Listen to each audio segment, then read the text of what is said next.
Welcome to Luca is a Billionaire, where the only thing I invest in is your answers. You start by powering the unit, plug it into the cigarette adapter, and confirm the LED lights.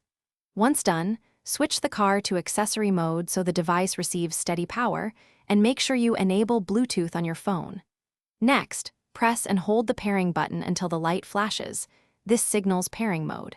You do this now because a stable power and phone Bluetooth state prevents connection drops, and pairing mode is the first actionable step toward linking audio and calls.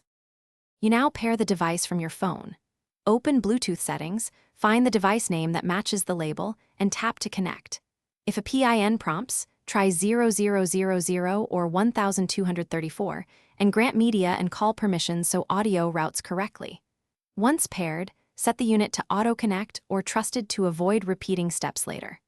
Also, make sure to set the car stereo and phone volume to a mid-level. This avoids sudden loud audio and ensures clear call quality while you finish setup.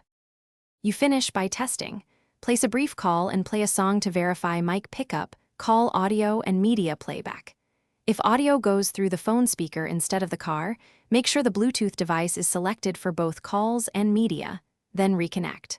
Once done, reboot the phone or unplug the adapter if problems persist.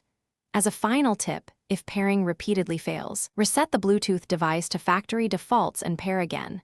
This clears corrupted pairings and usually fixes stubborn faults. Thanks for watching and please subscribe. It's the best investment you'll ever make.